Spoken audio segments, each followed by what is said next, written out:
Halo semua, jumpa lagi dengan saya Depri Sayapola. Teman-teman semua sudah tahu, apalagi Boboto ya, Persib baru saja atau kemarin memastikan gelar juara BRI Liga 1 dengan meyakinkan, dengan mengalahkan Madura United dengan skor 3-1. Ini artinya Persib menang dengan agregat 6-1 atas Madura United pada BRI Liga 1 musim 2023-2024. Semua kemenangan ini tentunya ada yang mengotaki atau arsiteknya siapa. Dan kita tahu semua ini berkat racikan dari Bojan Hodak. Pelatih yang sebenarnya tidak dipilih sejak awal musim karena Persib lebih mempercayakan posisi itu kepada Luis Milla yang memasuki musim keduanya. Tapi Bojan Hodak membuktikan bahwa dia memang Raja ASEAN. Mengapa begitu? Ya, karena dia selalu berhasil menangani klub-klub yang ditanganinya di area ASEAN. Untuk penjelasan berikutnya nanti ya belakangan.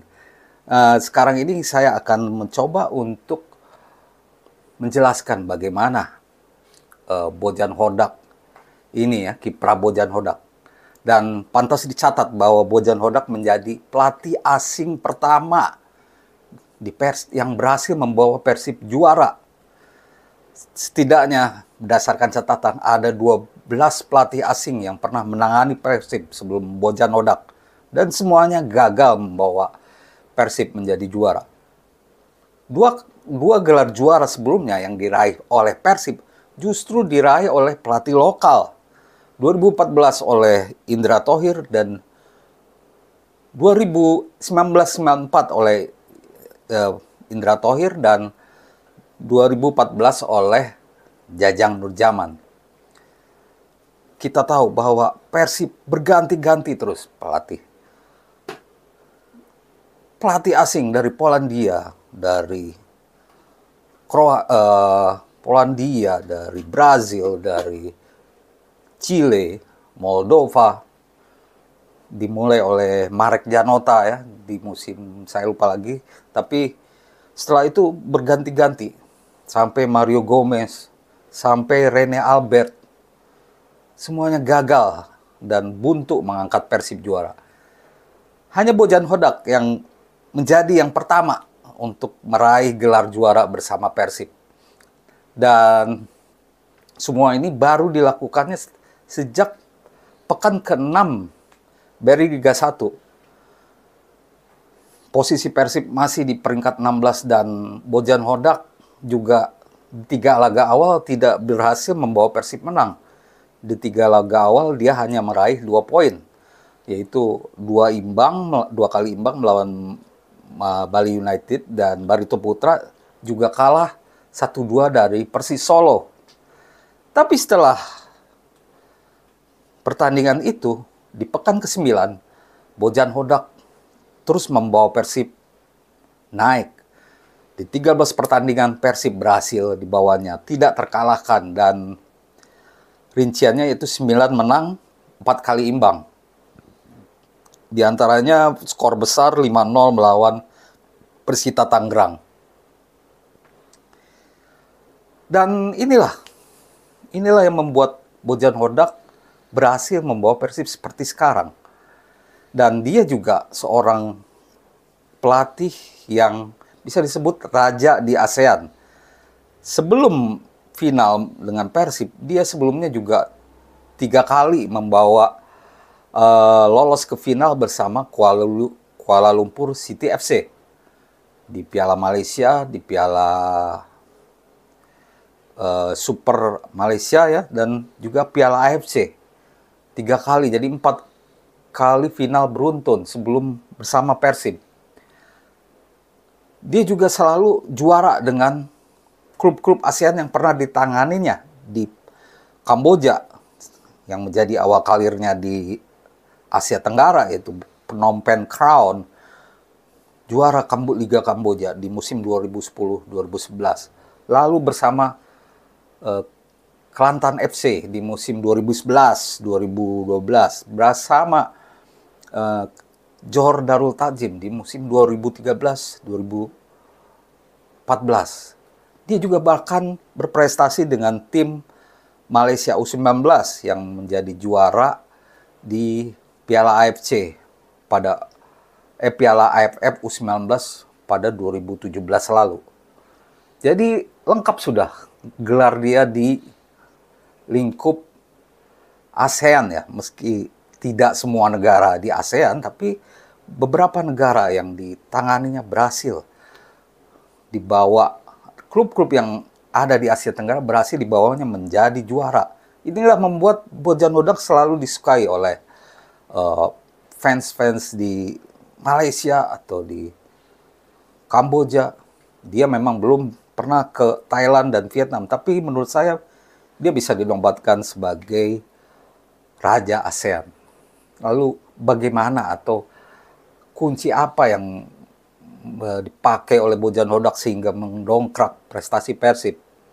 Menurut saya ada, selain dia pandai meracik taktik, di mana permainan Persib yang biasanya umpan-umpan pendek ala Spanyol ya, ini lebih direct dan lebih dengan kombinasi lebih direct dan lebih cepat melakukan serangan balik. Selain taktik, dia juga berhasil dengan jeli membawa pemain-pemain baru. Ada setidaknya 2 pemain baru yang dibawanya, yaitu Kevin Mendoza dan Stefano Beltram. Kita lihat bahwa pengaruh keduanya sangat signifikan, utamanya Kevin Mendoza yang langsung menancapkan posisinya sebagai kiper utama. Di musim sebelumnya, Persib ini selalu masalah karena bertukar-tukar kiper terus gitu, sehingga banyak kebobolan. Nah, di era Bojan Hodak ini itu ditinggalkan. Nah, dengan berhasil dengan jitu membawa 2 pemain baru, dia juga membawa pulang hand-hand dari masa pembinjaman di Dewa United. Sedangkan Putu Gede balik ke Bayangkara FC. Sedangkan pemain yang kurang disukainya, Daisuke Sato, dijual dan mengangkat kemampuan Rezaldi Hehanussa yang sempat naik turun dengan Luis Milla. Dan tentunya dia membuat 2 striker tajam Persib tambah ganas di depan gawang. Sepertinya Ciro Alves dan David da Silva lebih ganas. Entahlah apa masukan yang diberikan oleh seorang Bojan Hodak sehingga membuat keduanya hampir 75% menjadi penyumbang gol Persib dan juga asis. Tak hanya Ciro dan David, kemampuan seluruh pemainnya juga berhasil diangkat. Ini memperlihatkan bahwa Bojan Hodak punya kemampuan komunikasi yang baik. Dari seluruh skuad 28 pemain yang ada, hampir semuanya diberi jatah main. Bahkan Jufrianto atau Victor Igbonevo yang memang jarang main, Rian Kurnia atau Kakang Rudianto yang memang jarang main, tapi semuanya dapat menit bermain dengan Bojan Hodak. Ini membuat dia tidak takut kalau ada pemain yang cedera, sehingga Persib tidak bergantung kepada satu pemain, kecuali 2 striker itu ya, yang memang jadi tumpuan. Dan untungnya kedua striker itu selalu fit sepanjang musim. Dan ini sangat membantu Persib. Bagaimanapun, Ciro dan David da Silva adalah faktor yang sangat penting untuk Persib menjadi juara.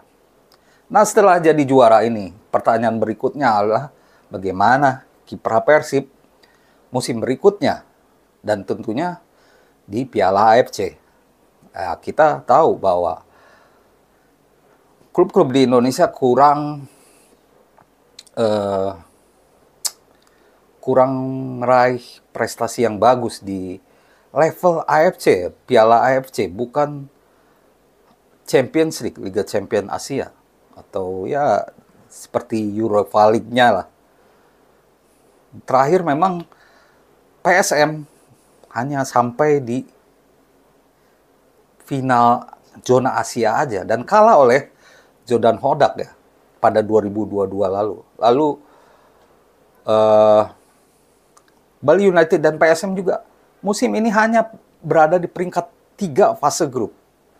Prestasi terbaik klub Indonesia di zona Asia yaitu Persipura pada 2011 di mana mereka berhasil tembus ke perempat final. Dan semoga ini bisa diulangi oleh Persib Bandung. Mengapa tidak dengan skuad yang ada sekarang? Persib juga harus membuktikan di Asia, bukan hanya Indonesia. Kalau bisa di Asia, itu artinya memang benar-benar solid. Dan dengan Bojan Hodak sebagai arsitek, saya yakin Persib bisa melakukannya. Seperti yang dilakukannya bersama Kuala Lumpur City FC. Dan pastinya Bojan Hodak juga ingin melakukan lebih lagi dengan Persib. Dan setelah ini pasti dia akan mendapatkan kontrak baru. Setelah itu dia akan mencari pemain lagi. Walaupun saya rasa skuad yang ada sekarang sudah lengkap. Kira-kira teman-teman bisa memberi masukan di komentar. Posisi apa lagi yang masih kurang di Persib? Menurut saya sudah cukup lengkap. Seluruh posisi terisi dengan baik. Jadi Persib tidak perlu banyak melakukan perombakan di musim depan. Karena skuad yang ada sekarang sudah the best. Demikian teman-teman ulasan saya soal Persib Bandung yang baru saja meraih gelar juara BRI Liga 1. Semoga menjadi informasi yang berguna untuk teman-teman semua. Terima kasih dan salam olahraga.